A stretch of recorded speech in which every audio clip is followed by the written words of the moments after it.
안녕하세요. 김덕영 목사입니다. 하나님께서 우리에게 선물로 주신 오늘 하루도 우리 주님과 동행하며 멋지게 보내시기를 바랍니다. 자, 오늘 우리가 나눌 말씀은 사무엘상 6장 19절로 7장 2절, 사무엘상 6장 19절로 7장 2절입니다. 제가 읽겠습니다. 베세메스 사람들이 여호와의 궤를 들여다본 까닭에 그들을 치사 5만 70명을 죽이신지라. 여호와께서 백성을 쳐서 크게 살육하셨으므로 백성이 슬피 울었더라. 베세메스 사람들이 이르되 이 거룩하신 하나님 여호와 앞에 누가 능히 서리요? 그를 우리에게서 누구에게로 올라가시게 할까 하고 전령들을 기란 여아림 주민에게 보내어 이르되 블레셋 사람들이 여호와의 궤를 도로 가져왔으니 너희는 내려와서 그것을 너희에게로 옮겨가라. 기란 여아림 사람들이 와서 여호와의 궤를 옮겨 산에 사는 아비나답의 집에 들여놓고 그의 아들 엘리야사를 거룩하게 구별하여 여호와의 궤를 지키게 하였더니 궤가 기란 여아림에 들어간 날부터 20년 동안 오래 있은지라. 이스라엘 온 족속이 여호와를 사모하니라. 아멘. 하나님의 말씀입니다. 오늘은 이 말씀을 통해서 과연 하나님을 하나님으로 인정하십니까? 과연 하나님을 하나님으로 인정하십니까? 이란 제목으로 은혜를 나누겠습니다. 블레셋 사람들은 이스라엘과의 전쟁에서 이긴 이후 하나님의 언약궤를 전리품으로 자신의 땅으로 가지고 갔습니다. 그들은 우선 블레셋의 대표적인 신이었던 다곤 신상이 머물던 다곤 신전이 있었던 아스돗이란 곳에 언약궤를 옮겨갔습니다. 하지만 하나님께서는 오히려 그곳에 커다란 재앙을 내리게 되었죠. 바로 블레셋을 상징하는 다곤 신상이 쓰러지게 되었고 또 독한 종기가 전염되어서 많은 사람들이 고생을 하게 되었습니다. 그러자 블레셋 방백들은 블레셋의 또 대표적인 도성이었던 가드로 언약궤를 옮기자고 결정하게 되었죠. 하지만 그곳 역시 하나님께서 내리신 독한 종기로 인해 큰 어려움을 당하게 되었습니다. 결국 블레셋 땅에 언약궤는 7개월 동안 머물게 되었지만 그 7개월 내내 블레셋 땅 곳곳에 감당하기 힘든 재앙이 임하게 되었죠. 그 재앙은 바로 하나님이 친히 내리셨습니다. 그러자 블레셋 사람들은 이 감당하기 힘든 재앙을 피하고자 이제 언약궤를 다시금 이스라엘 땅으로 돌려보내기로 마음을 먹게 되었죠. 그래서 어떻게 돌려보내면 좋을지 제사장들과 복술자들을 청하여 물어봅니다. 그런데 이들은 언약궤와 함께 속건제를 같이 드려야지만 탈취 때문에 벌어진 질병도 같이 그 땅으로 옮겨질 것이라는 조언을 하게 되었죠. 그래서 그들은 속건제를 드리기 위한 제물로 금 독종 5과 금쥐 5마리를 함께 보내기로 결정을 내리게 되었습니다. 실제로 다음의 구절을 통해서 그들의 생각을 알 수 있는데요. 자, 6.5절을 볼까요? 그러므로 너희는 너희의 독한 종기의 형상과 땅을 해롭게 하는 주의 형상을 만들어 이스라엘 신께 영광을 돌리라. 그가 혹 그의 손을 너희와 너희 신들과 너희 땅에서 가볍게 하실까 하노라. 자, 그렇다면 그들이 금 독종 5과 금쥐 5마리라고 하면서 굳이 5씩 만들어서 속건제 제물로 드리려는 이유는 과연 무엇 때문이었을까요? 바로 블레셋의 방백들의 숫자대로 만들어서 보내야 하지만 블레셋 모든 지역에 재앙이 그칠 것으로 여겼기 때문입니다. 실제 당시 블레셋이란 나라는 왕이 모든 권한을 가지고 있지 못했죠. 오히려 5도시를 다스리는 주요 5방백들의 연합체라고 보시면 됩니다. 그러기에 5방백들의 숫자대로 금독종 5과 금쥐 5마리를 만들어서 보내자고 한 것이었죠. 여러분, 이런 블레셋 제사장들과 복술자들의 의견 자체가 몹시 어리석게 느껴집니다. 바로 금독종 5과 금쥐 5마리로 여호와 하나님의 재앙을 멈출 수 있다라고 여겼기 때문이었죠. 이들이 이런 생각을 가진 이면에는 바로 하나님을 금으로 달랠 수 있다라고 보았기 때문입니다.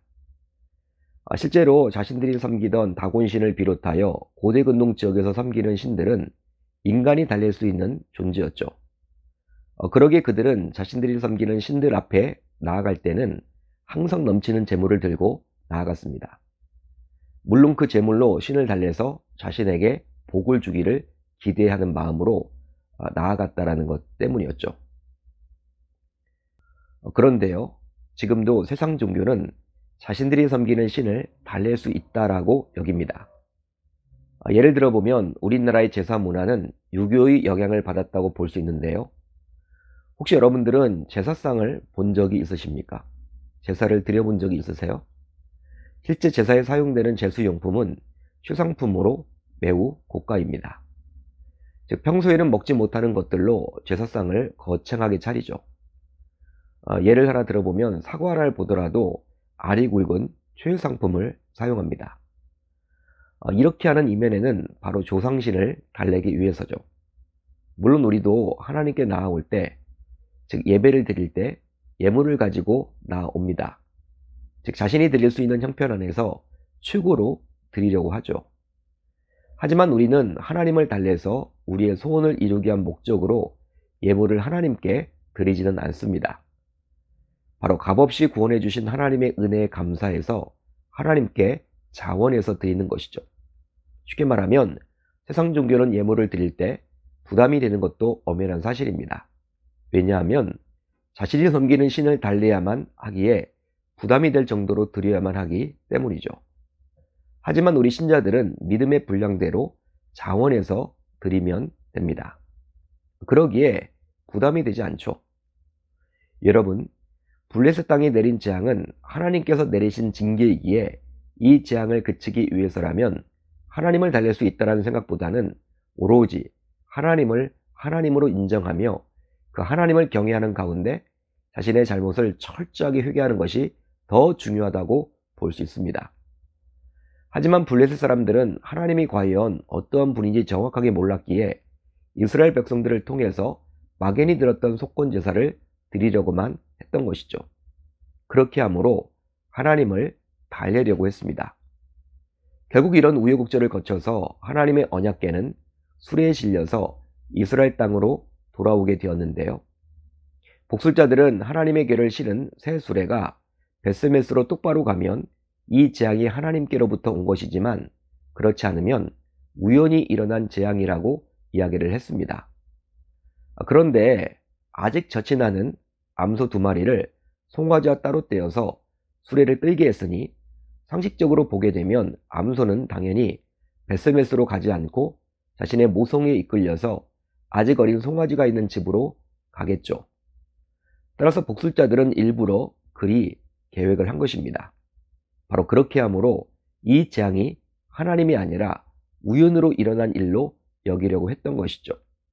하지만 아주 놀랍게도 하나님의 언약궤를 실은 즉 수레를 끈 암소들은 모성애를 이겨내고 즉 거스르고 벳세메스로 가게 되었습니다. 따라서 이런 짐승의 본능인 모성애조차도 거슬러서 하나님께서는 블레셋 땅에 내린 재앙이 자신이 친히 했음을 다시 한번 드러내 주므로 복술자들의 악한 의도를 물리쳤죠. 여러분, 이렇게 해서 하나님의 언약궤는 이제 벳세메스에 도착하게 되었습니다. 여러 우여곡절 끝에 벳세메스에 도착을 했지만 다음과 같은 참사가 일어나게 되었는데요. 자, 오늘 본문 19절을 볼까요? 이렇게 기록되어 있습니다. 벳세메스 사람들이 여호와의 궤를 들여다본 까닭에 그들을 치사 5만 70명을 죽이신지라. 여호와께서 백성을 쳐서 크게 살육하셨으므로 백성이 슬피 울었더라. 벳세메스 사람들은 하나님의 궤가 돌아온 것을 보고 너무나 기뻤습니다. 그래서 수레의 나무를 패고 잡아 번제를 드렸기까지 했죠. 그런데 감히 궤를 들여다보다가 70명이 목숨을 잃게 되었습니다. 실제 마소라 사본을 보게 되면 죽은 사람의 수가 5만 70명이라고 기록되어 있죠. 하지만 곰곰이 생각을 해보면 고대 사회 당시 벳세메스의 전체 인구가 5만 명이 채 되지 않을 것으로 추측해 볼 수 있습니다. 따라서 이 숫자는 일부 사본들에 근거하여 70명으로 보는 것이 좋겠죠. 여러분, 하나님의 언약궤는 하나님은 아니지만 하나님의 임재를 상징하는 성물입니다. 그러기에 성막 내에서 성소가 아니라 지성소에 언약궤를 두므로 함부로 사람들이 만지거나 쳐다보지 못하도록 했던 것이죠. 실제 이렇게 하라고 하나님께서 백성들에게 요구한 것은 바로 하나님의 거룩성을 훼손해서는 안 된다라고 하나님은 보았기 때문입니다. 쉽게 말하면 아무리 언약궤 안이 궁금하더라도 하나님의 백성들은 자신의 욕망을 참아야만 했던 것이죠. 그런데 오늘 본문을 보면 7개월 전 이스라엘이 언약궤를 전쟁에 이용할 때처럼 여전히 백성들은 거룩하신 하나님을 하나님으로 인정하지 않았습니다. 즉 자신들이 하나님을 쉽게 이용할 수 있다라고 여겼죠. 자, 그렇다면 왜 백성들은 블레셋에 머물던 언약궤가 돌아왔을 때 그 언약궤 안을 들여다보았던 것일까요? 바로 언약궤 안에 하나님이 계신지 확인하려 했기 때문입니다. 7개월 동안 블레셋에 머물던 언약궤였기에 백성들은 혹시나 그 언약궤 안에 있는 하나님을 빼놓고 블레셋이 언약궤만 보냈는지 몹시 궁금했던 것이죠. 따라서 백성들은 여전히 아직까지도 언약궤 안에 하나님이 계셨다라고 본 것입니다. 이런 백성들의 생각은 다음의 구절을 통해서 확인할 수 있는데요. 베스메스 사람들이 이르되 이 거룩하신 하나님 여호와 앞에 누가 능히 서리요? 그를 우리에게서 누구에게로 올라가시게 할까 하고, 그를 우리에게서 누구에게로 올라가시게 할까? 백성들의 이 말 안에는 하나님을 자신들이 좌지우지할 수 있다는 생각이 담겨져 있는 것입니다. 자신들에게 재앙을 내리자 그 재앙을 피하고자 언약궤를 기란 여아림으로 올라가게 하므로 하나님의 재앙으로부터 멀어지고픈 백성들의 마음이 담긴 표현이라 할 수 있는데요. 이것은 마치 블레셋 사람들이 7개월 동안 자신들이 사는 곳곳에 독한 종이가 퍼져서 많은 사람들이 고통스럽게 되자 언약궤를 이스라엘로 보내므로 하나님의 재앙을 피하려고 했던 것과 마찬가지라고 볼 수 있는 것입니다. 따라서 백성들은 하나님을 하나님으로 아직까지도 인정하지 못하고 있었다라고 볼 수도 있는 것이죠. 이런 백성들에게 하나님은 블레셋에게 재앙을 내렸듯이 동일한 재앙을 내려서 끔찍한 참사가 이스라엘 공동체에도 임하게 된 것입니다. 따라서 저와 여러분들 모두 오늘 말씀을 반드시 기억하며 나는 과연 하나님을 하나님으로 인정하며 신앙생활을 제대로 하고 있는지 점검할 수 있기를 우리 주님의 이름으로 축원합니다. 축원합니다. 자, 이제 오늘 우리 공동체가 함께 나눈 기도 제목인데요. 두 가지입니다. 우선 첫 번째로는 신앙의 대상인 하나님을 하나님으로 인정하는 참된 신자 되게 하소서. 다음으로 포괄적 차별금지법이 국회에서 통과되지 않게 하소서. 이 법안은 비성경적인 악법으로서 많은 독소 조항이 담겨져 있기에 만약 통과된다면 동성애, 주체사상, 이단 사입이 이슬람을 반대조차 하지 못하게 됩니다. 국회의원들이 당론이 아니라 선한 양심으로 이 법안을 바라보게 하소서. 오늘 하루도 말씀을 붙잡고 기도하는 가운데 우리 주님의 세밀한 음성을 듣는 저와 여러분들이 모두 되셨으면 좋겠습니다.